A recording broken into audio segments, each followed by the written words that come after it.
Organizadores do futebol inglês decidem não liberar jogadores para os 3 próximos amistosos e também para os jogos das eliminatórias da Copa do Mundo para os países considerados zona vermelhas de Covid. E você vai ver também. Um estudo revelou que vacinados com a Coronavac com mais de 55 anos se beneficiaram da 3ª dose. Uma pesquisa desenvolvida nos Estados Unidos avalia a capacidade do cérebro em absorver novas informações e se concentrar melhor à medida que envelhecemos. A partir de 1º de setembro, na próxima quarta-feira, adolescentes começam a serem vacinados contra a Covid-19 em Santa Catarina. O presidente da Câmara dos Deputados informou que o texto da reforma tributária não será votado essa semana.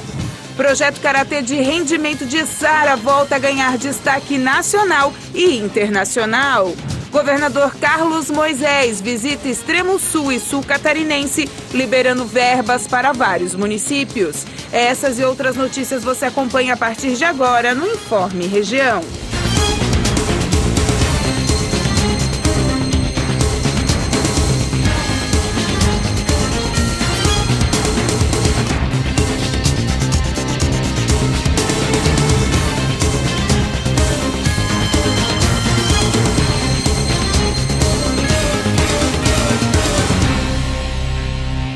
Olá, hoje 25 de agosto de 2021, quarta-feira. Esse é o Informe Região para você. Um estudo revelou que vacinados com o Coronavac com mais de 55 anos se beneficiam de uma 3ª dose de qualquer vacina contra a Covid. Isso porque a imunidade é menor nos mais idosos.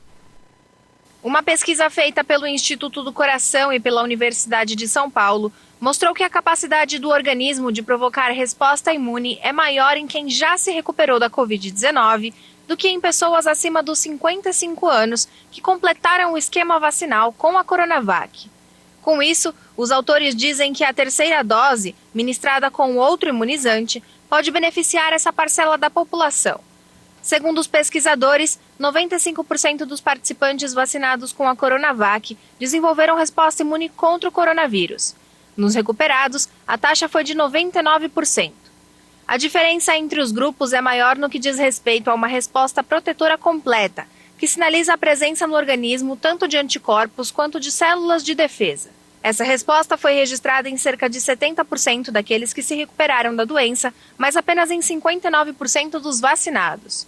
O Instituto Butantan afirmou que já se sabe que a resposta imune de defesa no organismo diminui um pouco com o avanço da idade.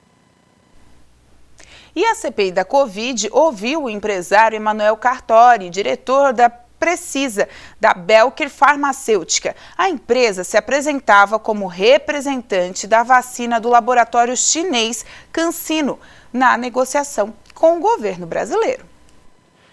Emanuel Cartori disse aos senadores que em 6 de abril, a Belker e CanSino receberam o termo de confiabilidade e só em 19 de abril, a Belker Farmacêutica recebeu a carta de autorização para representação legal no Brasil.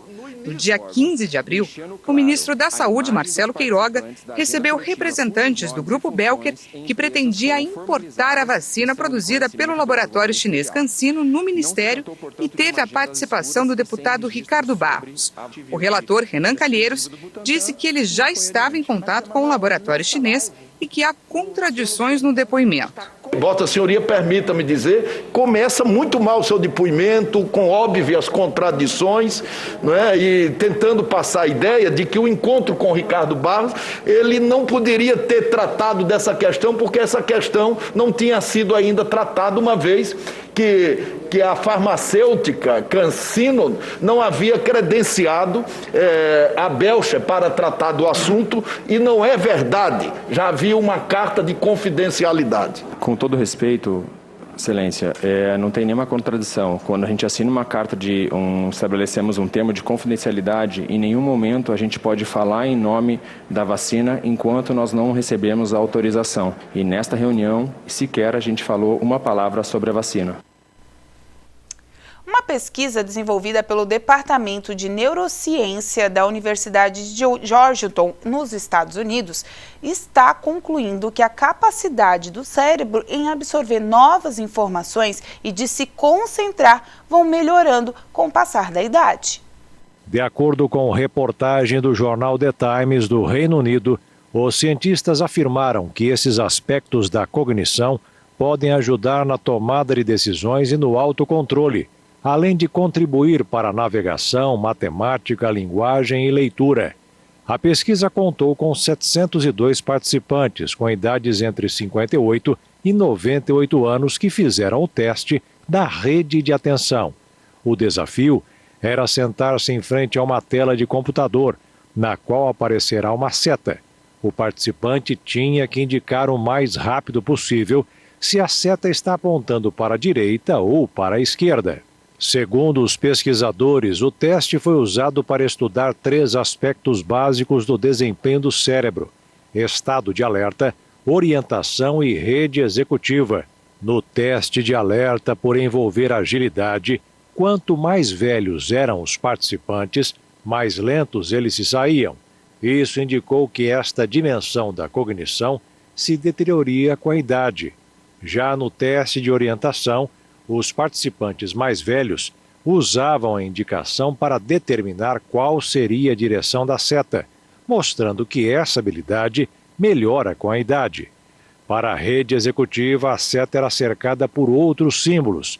Os participantes mais velhos também tiveram bom desempenho, sugerindo que seus cérebros são melhores em suprimir distrações. Os pesquisadores acreditam que o estudo é o primeiro a mostrar que as funções cerebrais básicas podem melhorar à medida que as pessoas envelhecem. Eles suspeitam que as habilidades de orientação e rede executiva podem ser aprimoradas com o tempo. E a partir de 1º de setembro, na próxima quarta-feira, os adolescentes entre 12 e 17 anos serão vacinados contra a Covid-19 em Santa Catarina.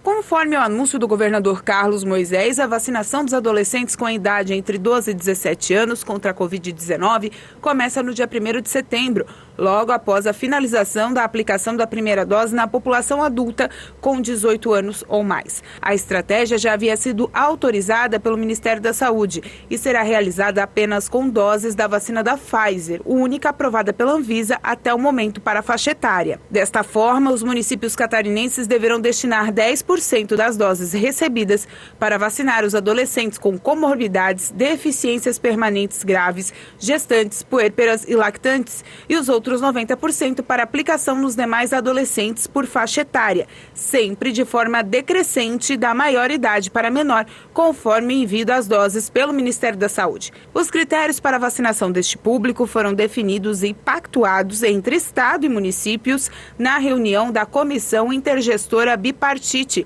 realizada na última terça-feira. A estimativa populacional dos adolescentes de 12 a 17 anos em Santa Catarina é de 549.894 pessoas, segundo os dados do IBGE de 2020.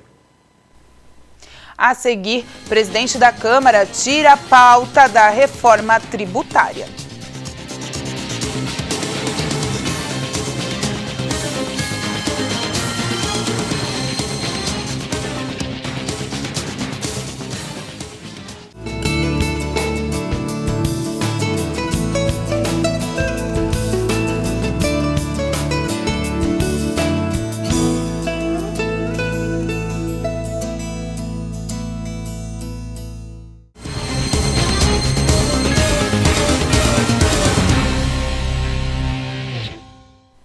O presidente da Câmara dos Deputados informou que o texto da reforma tributária não será votado essa semana.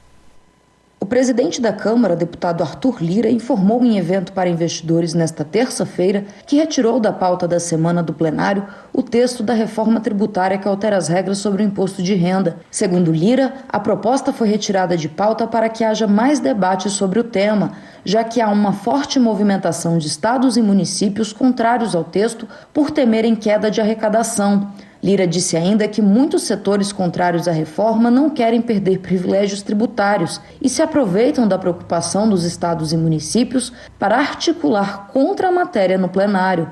O texto em discussão na Câmara foi elaborado pelo governo federal e é relatado pelo deputado Celso Sabino. Entre as medidas, a reforma aumenta a faixa de contribuintes que ficarão isentos da declaração do imposto de renda.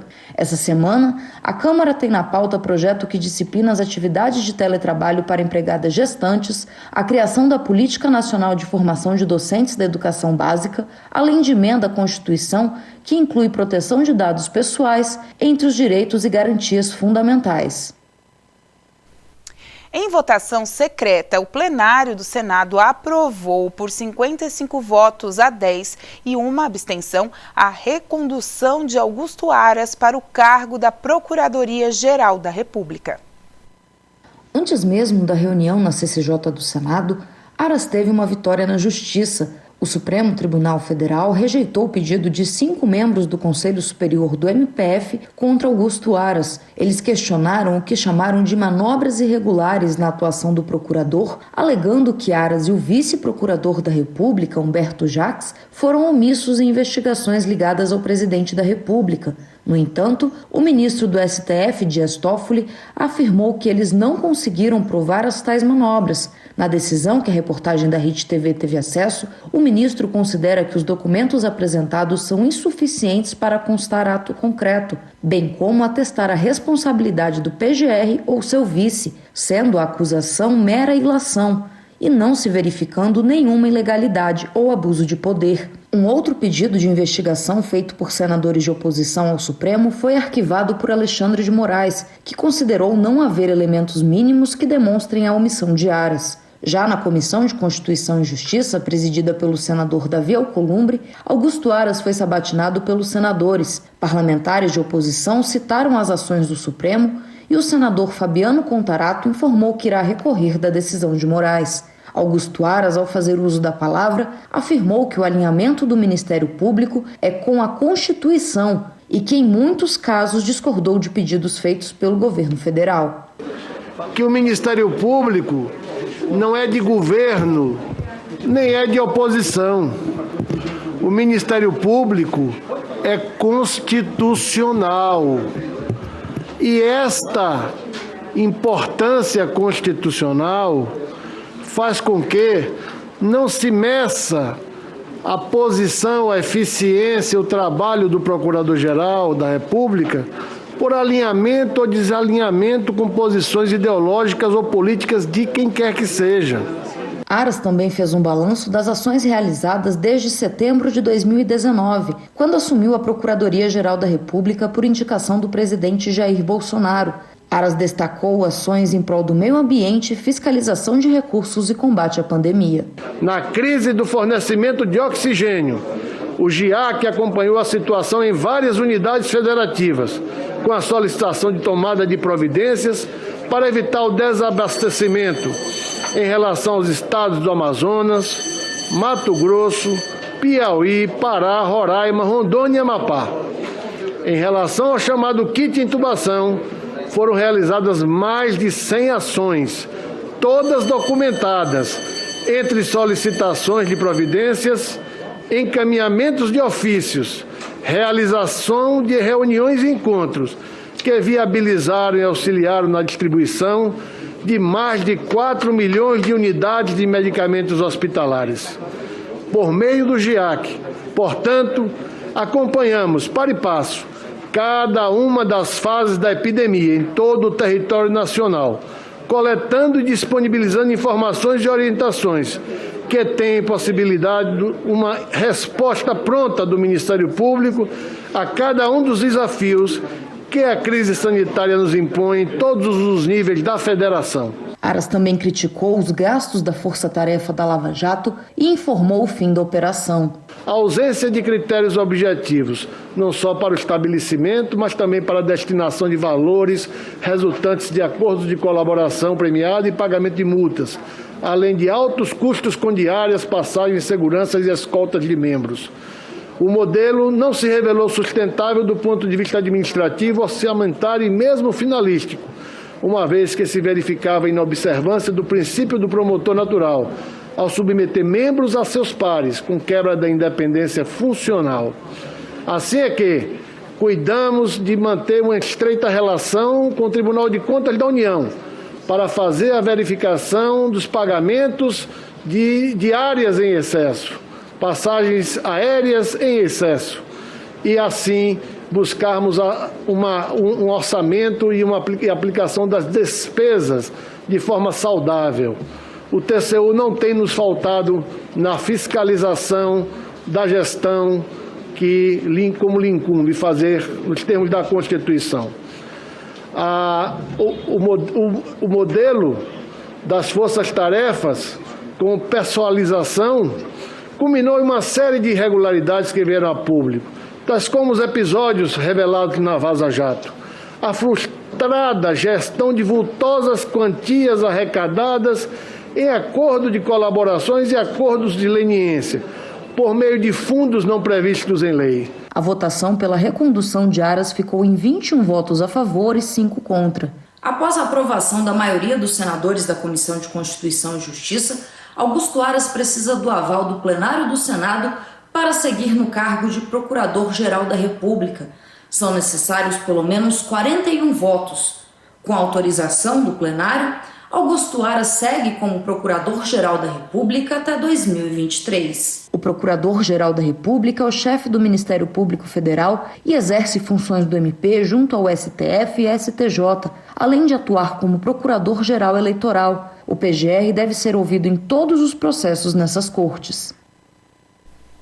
E o governador Carlos Moisés vai visitar a região sul e extremo sul. Em Atos, o governador fará visitas a instituições de ensino, distribuirá verbas para investimentos em várias cidades. O governador Carlos Moisés da Silva cumpre roteiro na região sul por 3 dias a partir de hoje. A agenda inicia em Praia Grande, passa por Araranguá, Criciúma, Grão-Pará e Tubarão.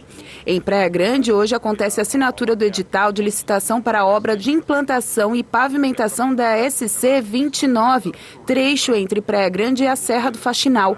Moisés entrega também a primeira parte da sinalização turística de Santa Catarina, Caminho dos Quênios. Evento será no Salão da Associação dos Funcionários da Cooperativa de Eletricidade de Praia Grande, a partir das 5 horas da tarde. Já amanhã, Moisés inicia a agenda em Araranguá, às 11 horas da manhã, no auditório da Associação Empresarial da cidade, com o lançamento do edital para demolição, ampliação e reforma da Escola de Educação Básica Neuza Ostento Cardoso.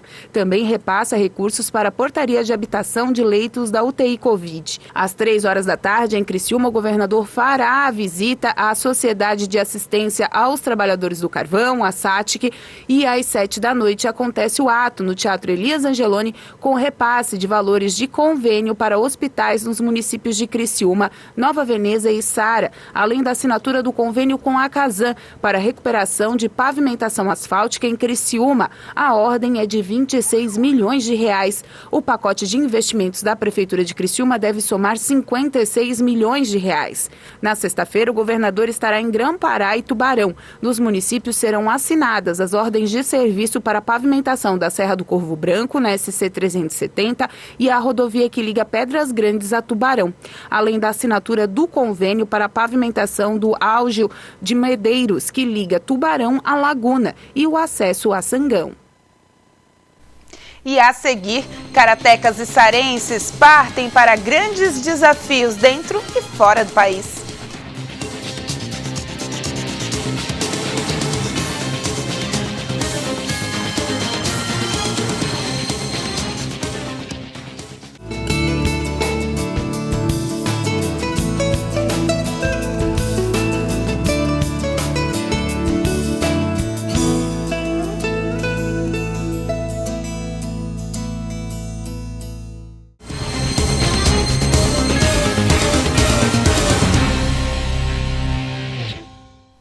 E a Premier League, que organiza o futebol da Inglaterra, decidiu não liberar seus atletas para as disputas de 3 próximos jogos das eliminatórias para a Copa do Mundo. A justificativa envolve a chamada lista vermelha do Reino Unido. A decisão foi divulgada em um comunicado na tarde desta terça-feira e tem o objetivo de barrar a participação dos atletas em jogos a serem disputados em países da denominada lista vermelha, onde há um grande risco de contaminação pela Covid-19. A medida, apoiada de forma unânime pelos clubes que disputam a Premier League, vai atingir 60 jogadores de 19 times ingleses. A seleção brasileira é uma das principais afetadas, porque não vai poder contar com 9 atletas. Alisson, Fabinho e Firmino, que jogam no Liverpool, Ederson e Gabriel Jesus, que atuam pelo Manchester City, Thiago Silva, do Chelsea, Rafinha, do Leeds, Fred, do Manchester United e o campeão olímpico Richarlison, que joga pelo Everton. Esses jogadores não estarão à disposição do técnico Tite para as partidas das eliminatórias sul-americanas contra o Chile, a Argentina e o Peru. A Liga do Campeonato Inglês alega que, caso os jogadores precisem cumprir quarentena no retorno deles aos clubes, a condição física e o bem-estar dos atletas serão afetados. E o projeto Karatê de Rendimento de Sara volta a ganhar destaque nacional. Sabrina, Caroline e Tayane estão a caminho do Open Brasil e logo em seguida vão para o Egito, onde disputam mais uma etapa do Mundial.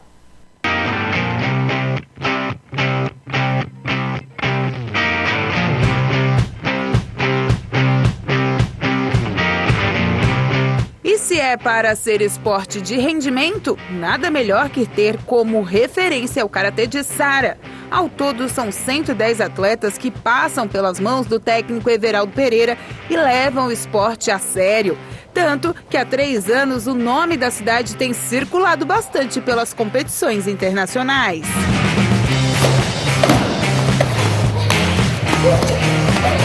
É mais uma competição internacional, né? A questão de disputar uma liga mundial e não estar levando só o nome do Brasil e nem do estado, mas sim da nossa terrinha, né? Da Içara, do sul de Santa Catarina, está nos representando não somente o karatê, mas sim todo o nosso esporte, né? Depois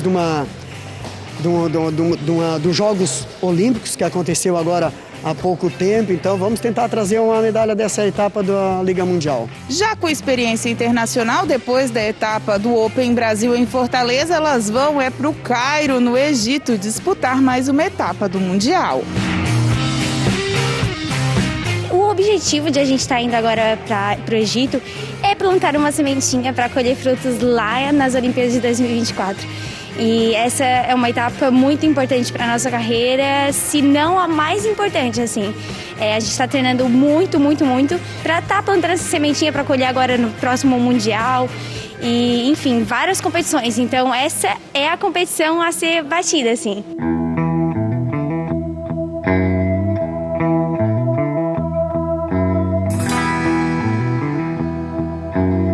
Assim como a irmã, Sabrina tem um Pan-Americano no currículo e já até desfilou com medalha no peito. Mas a experiência passada para os jovens e o apoio da sociedade faz aumentar a responsabilidade.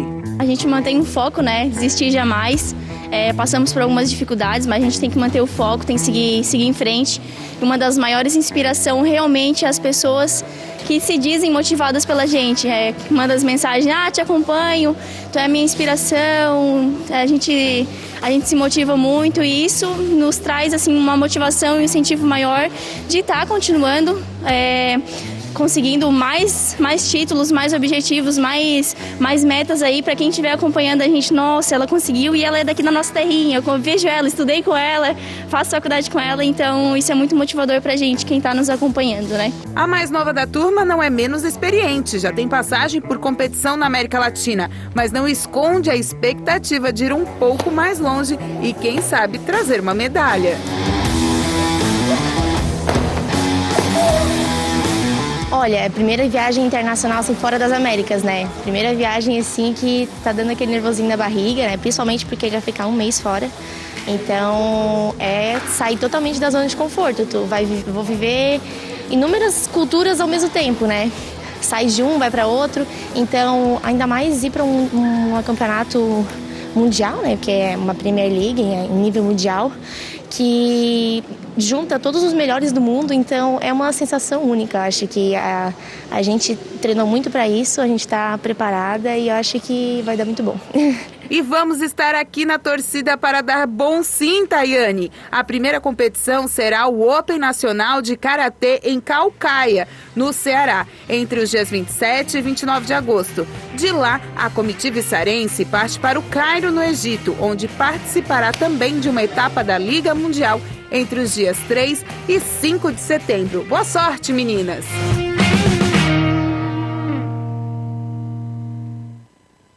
A gente deseja de todo o coração muito boa sorte para elas. E com essa informação a gente encerra o Informe Região desta quarta-feira. Você pode acompanhar essas reportagens e outras através do nosso canal no YouTube, também seguindo as redes sociais, no Instagram e no Facebook, @TV Primavera. A todos vocês, uma boa noite e até amanhã.